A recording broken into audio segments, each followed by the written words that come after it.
반갑습니다. 임세무사입니다.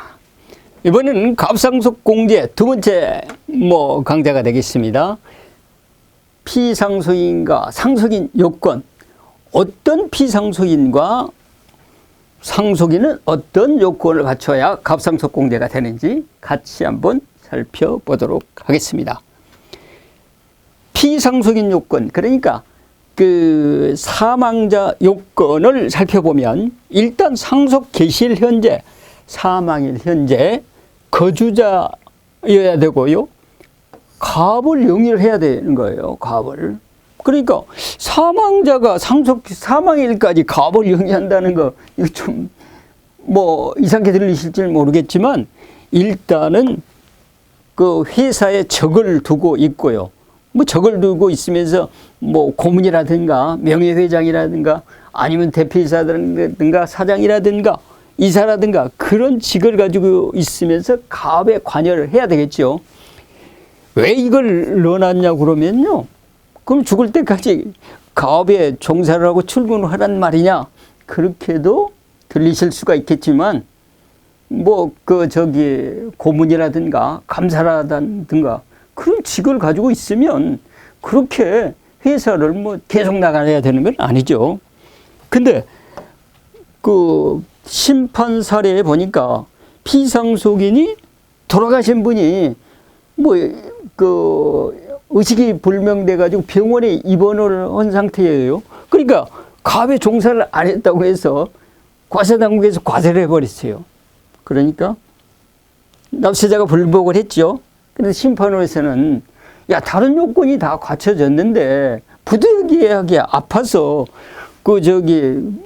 경영을 못했는데 그것까지 그 갑상속 공제를 상속 개시일 현재 갑을 영위하지 않았다고 해서 갑상속 공제를 부인한 것은 그건 너무한 거 아니냐. 부득이한 사유로 이건 못한 거다.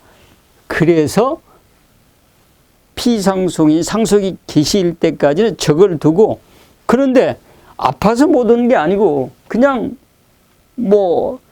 자녀들한테 대표이사 물려주고 바로 회사에 나가지도 않고 회사에 적을 두지 않고 본인은 다른 회사에 취업을 했다. 그러면 갑상속 공제를 안 해주는 경우가 생기니까 이런 부분 유의를 하셔야 되고요. 그리고 피상속인이 10년 이상 계속 최대 주주여야 돼요. 10년. 여기서 이제 최대 주주라고 그러면 우리 일반인들은 최대 주주에 대해서 조금 의아해 하실지도 모르지만 최대 주주를 설명을 드린다고 하면 주주 1인과 주주 1인의 특수관계인이 합쳐가지고 주식 보유 비율이 가장 많을 때 그 사람 주주 1인과 특수관계인 모두를 최대 주주라고 그러는 거예요. 그러니까 쉽게 말씀드리면 친인척 우호 지분이 다른 사람보다도 훨씬 많다. 이렇게 쉽게 생각하시면 되겠어요. 그리고 최대 주주로서 10년 이상 50% 이상, 비상장 주식일 때는 50%, 상장 주식일 때는 30% 이상 보유를 해야 되는 거예요. 그 다음에 대표이사 재직 요건을 갖춰야 되는데 이것 때문에 종종 보면 그 갑상속 공제를 못 받는 분들도 계시더라고요. 갑 영위 기간 중에서 50% 이상 피상속인이 대표이사를 해야 되는 거예요. 그리고 피상속인이 두 번째는 10년 이상 재직 후에 상속인에게 대표이사를 물려주고 나서 상속 개시일 때까지 그 상속인이 대표이사로 재직을 해야 되는 거예요. 그러니까 이것은 어떻게 보면 사전 승계가 되겠죠. 사전 승계.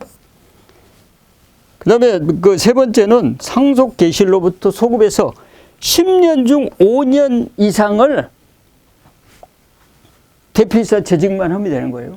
여기서 말하는 대표이사 재직, 이거 구체적으로 말씀을 드리면 법인 등기부등본이라든가 개인 사장이라든가 거기 직위에 올라야 되고요. 그러니까 법인으로 말씀드리면 등기부상 대표이사로 등재가 돼야 되고요. 실질적인 대표이사로 활동을 해야 되는 거예요. 실질적으로. 그리고 또 중요한 것, 그럼 대표이사를 한 사람만 대표이사를 하느냐? 그건 아니에요.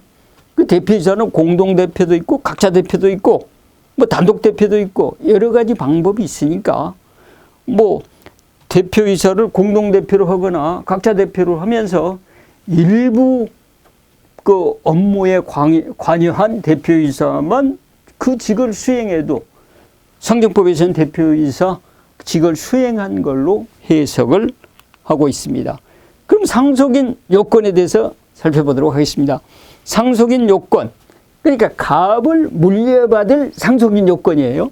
상속인 요건은 뭐 18세 이상은 뭐 다 되겠죠.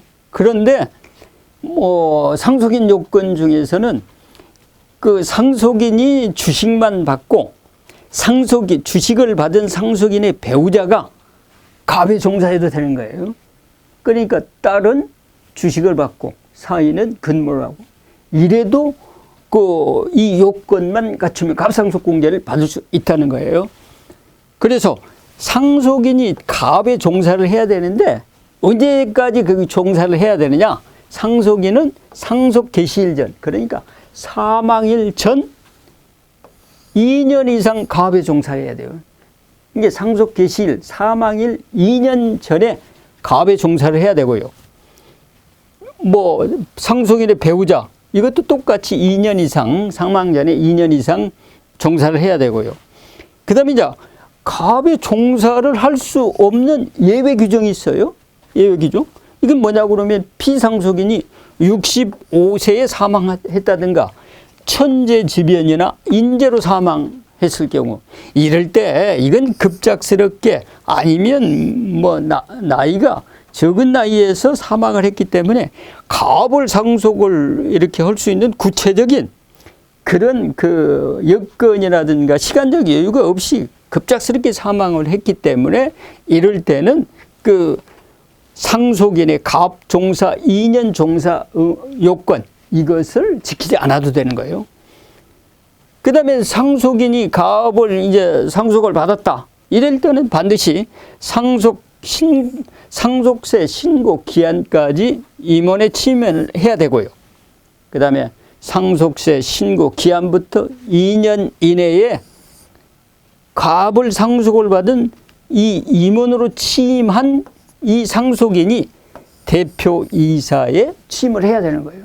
그러니까 우리 갑상속공제 그 금액이 굉장히 크죠. 200억, 뭐 300억, 500억 이렇게 크지만 상속인 요건과 피상속인 요건을, 그러니까 대표자 재직 요건이라든가 사전 가업 종사 요건 2년 이걸 종사를 안 해가지고 갑상속공제가 다른 요건은 다 갖췄는데 그 재직 기간 요건을 갖추지 못해갖고 갑상속공제를 받지 못하는 사례 종종 있습니다.